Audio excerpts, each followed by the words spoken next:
beautiful memories of the ninth wonder of the world, the Golden Gate Bridge. So I got off that bus to see that monument, that structure that they call the most beautiful man-made structure ever created. Clearly, someone who was in San Francisco said that. Right? I got off that bus to die. And I remember looking at the bus driver with those tears in my eyes. Looking at the bus driver straight in his eyes, and he looked at me, and I thought for a moment, he might ask me if I'm okay. And instead he went like this. Come on, kid, get off the bus. I gotta go. Okay. And I stepped down from that platform. And I walked on that concrete walkway.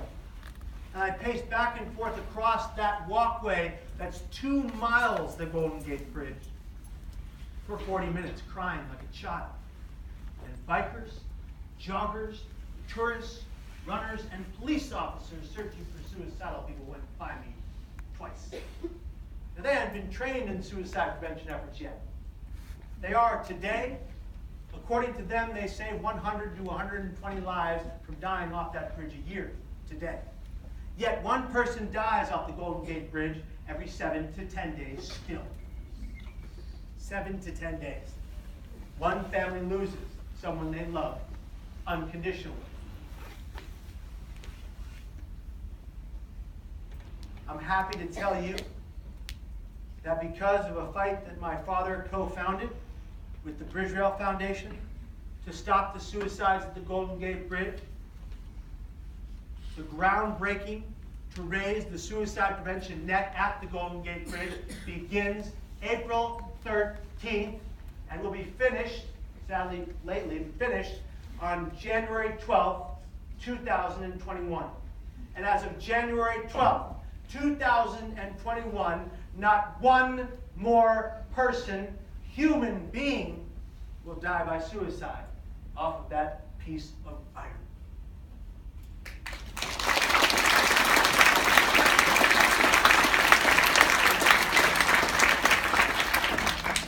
Finally, after 80 years of death at that bridge, the bridge board we fought against month after month after month voted 16-0 to raise the net. I tell you that so you see something. Anyone in this room can fight injustice and fight for social change that is good on a massive level, and each and every one of you can still make a difference. You can and you will.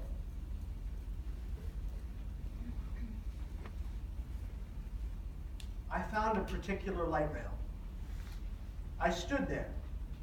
I leaned over that 4-foot rail at ease of access to lethal means, crying my tears to the waters below, hoping that 1 person would stop. And that's when a woman approached from my left, blonde curly hair, you ladies in your sunglasses that don't fit. That's what she was wearing. I don't know if you know this, but you look like a bug. It's a theory. She approached with a smile on her face. A smile. And I thought, she's going to ask me if I'm okay. I don't have to die today. I can tell her exactly what's on my mind. And then she pulled out a digital camera. Yeah, and she says, "Will you take my picture?" Now maybe she was trying to reach me in her own way. I will never know, but I didn't see it. I took her picture several times. She took her camera back. She said thank you in that accent. And she didn't walk 15 yards off the bridge to the parking lot. She then walked back across the entire span she had already been on to re-experience that ninth wonder of the world and the beauty that is the Golden Gate Bridge. And at that moment I said, absolutely no one cares. Was that true? Everybody cared. Every member of my family. Every one of my friends. Each one of my acquaintances who I'd barely known would have been there if I told them where I was and what I was doing to rip me from that rail to keep me safe because they cared. But I couldn't see it. And the voice in my head told me one last time what I had to do, and I did. That's not the important part of the story, my friends. It's not the jump or the fall or the hit. That's nonsense. That's what people focus on when they're trying to make the news. The millisecond my hands left that rail and my legs went over it, I had an instant regret from my actions. The depression was wiped from my mind. All I could do was fall. And all I could do, all I had control of, was to pray. I'm not telling anybody here to pray. This is my own journey. I said, what have I just done? I don't want to die. God, please save me. And then I hit the water. 25 stories. I went down 70 to 80 feet. But something you are all well aware of happened next. I opened my eyes. I'm alive. I'm drowning. Shit. I didn't want to drown.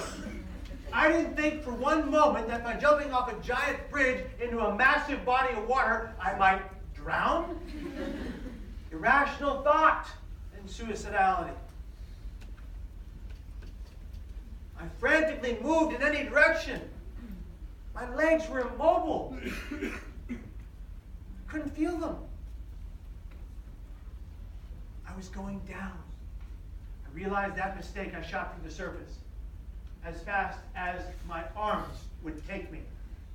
As I got closer and closer to the lit circle of water above me, I thought to myself, I'm not going to make it. I don't have enough air. I'm going to pass out. I felt it. It hurt so bad. The pressure. I'm going to drown. I remember saying to myself, Kevin, you can't die here. If you die here, Kevin, nobody will ever know that you didn't want to. No one will ever know that you knew you made the greatest mistake of your life. 19 of the 36 1% Golden Gate Bridge jump survivors.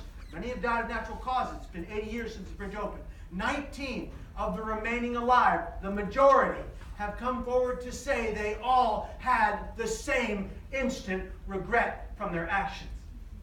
People of all walks of life around the world who have attempted in different means of any kind, who have survived, have all come forward to say upon the millisecond they thought it was too late.